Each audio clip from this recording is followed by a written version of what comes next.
Hi everyone, welcome to this video. I have this little vintage frame. I got it from eBay and I thought I would share a project making something to go inside here, and I asked Instagram some advice for what I should do. I was torn between beading a cow and a tiger. So I opened it up to my Instagram followers and tiger won. I did get some other great suggestions and questions that I'm going to keep in a notebook and revisit for future videos. Hopefully this project won't take too long. It is a small frame and the piece is going to be centered. I have some beige linen, so I'm gonna cut a little piece the size that will fit in there. I wasn't sure between beading or embroidery, but I'm at my table in my workroom and this is where I keep all of my beads and I don't feel like changing my location, so I think I'm just gonna bead it. And because it is a smaller piece, the detail will be limited because beads can only offer so much detail since they're generally all the same size. So that'll be an interesting thing to share how I navigate. So I'm just gonna get right into it. Besides my fabric, my frame, and beads, I also have a beading needle and I have thread, and I'm going to use foam core in the final stages to mount it into the frame. At least that's what I plan to do. As always, if you have any questions, if I forget something with explaining, just let me know in the comments. I hope everyone is doing okay because it's been a rough January. I definitely am right there with you if you feel kind of crazy. Let's do a craft. I'm just gonna give this linen a quick iron. I forgot to mention I also am using a hoop to keep this piece of linen stretched nice and flat. I'm going to be using a micron pen for drawing. I've been using these a lot recently. They're kind of my go-to pen for sketching out an idea, but it is a permanent pen, so keep that in mind. Before I start drawing, I want to find a good reference image. I pulled up my Pinterest and searched my pins for tiger. I tried to find the reference image for what I'm looking for, which for me was like the side view of a tiger with its head facing forward. Sometimes I'll pick a picture and then I'll look through the suggested pictures underneath because that can kind of guide me more towards what I'm looking for. And I tend to favor actual photographs of animals rather than illustrations. It just keeps my drawing unique to my style. At least that's what I think. Anyways, I found a tiger that I liked. This is the one, and I am going to use it as a reference image for drawing on this linen.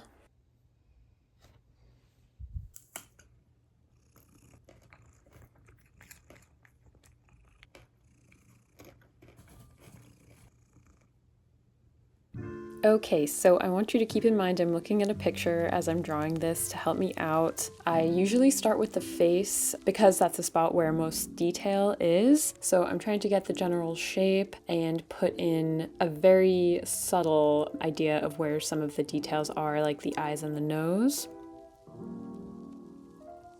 I also put in some very subtle markings on the face in a bit of a tiger stripe pattern. I want my drawing to give a lot of information as I'm beading for which colors I want to put where, but I do know that it's going to be tricky with beads because there's not that much space for fine detail with the tiger stripes, with the eyes, but getting in a general idea helps me out when I have to make choices during the beading process.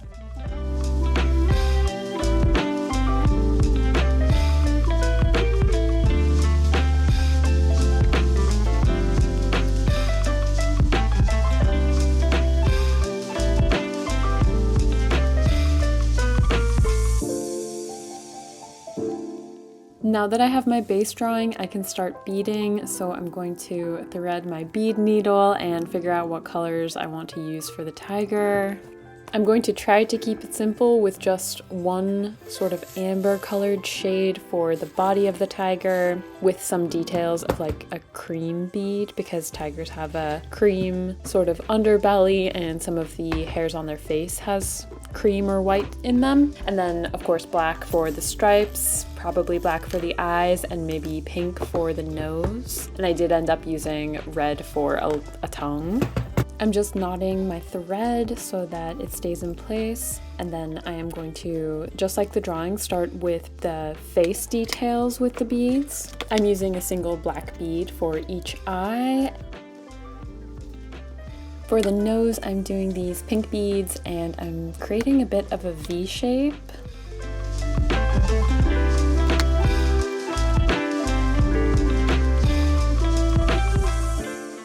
Figuring out the detail work was very challenging for me with this because I love adding detail to my work with embroidery or with larger bead projects. So I am just trying to do as best as I can with this. I don't know what you call this part of the cat, the like upper lip or cheeks, I guess, in white. And now I'm starting to add some of that copper colored bead for the nose.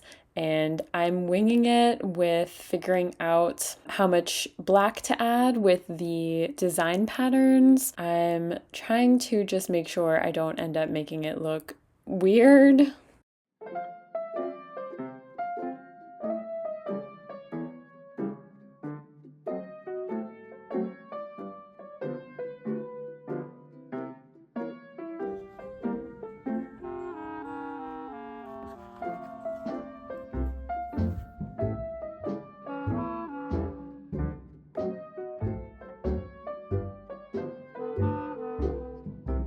The mouth was stumping me, but I decided to just put a red tongue surrounded by the white of the lips, I guess. I love adding teeth when I embroider tigers because it's just a cute detail, but there was not space with the beads, so this is what I went with. Now I'm just adding the fluffy white sides of the tiger's face, and then I'll fill in the rest of the face and move on to the body.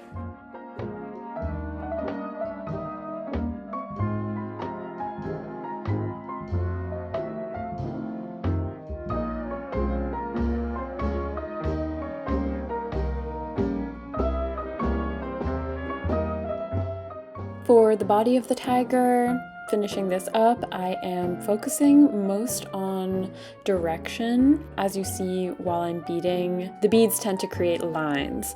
So I follow the longer lines in the legs. Then with the body, I'm going to follow the longest line of the body too and do lines across from the head to the tail. And wherever I see a stripe, I'll switch out one of the amber beads for a black bead. And then I did mark off portions of the body where I want like the belly to be the off-white color, or some of the back of the legs to be more of an off-white color too.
Now that I finished the beading process, I'm just tying off my thread in a knot to secure the beads, and I'm going to mount this onto foam board or foam core board. That way the piece has something hard for a backing that can fit into the frame. I just have to cut the foam core into the right size.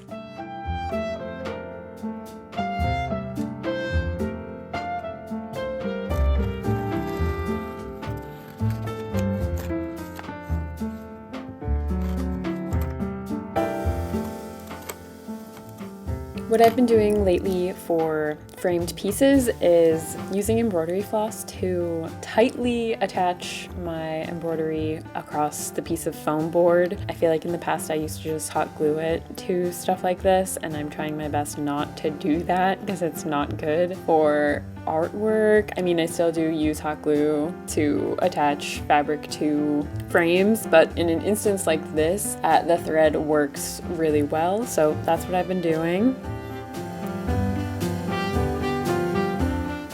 This frame is another one of those slide back frames, and I struggled a bit to get it to fit on. I did manage to will this back piece to fit back onto the frame so that the piece could be finished. Thank goodness, because that was driving me crazy. But anyways, and that is the end of the project. I hope you enjoyed seeing this little bead process for the tiger piece. I actually put this piece in my Etsy shop, which is Tessa Perlo Inc. Feel free to check that out if you want to see what I've got for sale. As always, thank you so much for watching, and I hope you have a good rest of your week. I'll see you again soon. Bye, everyone.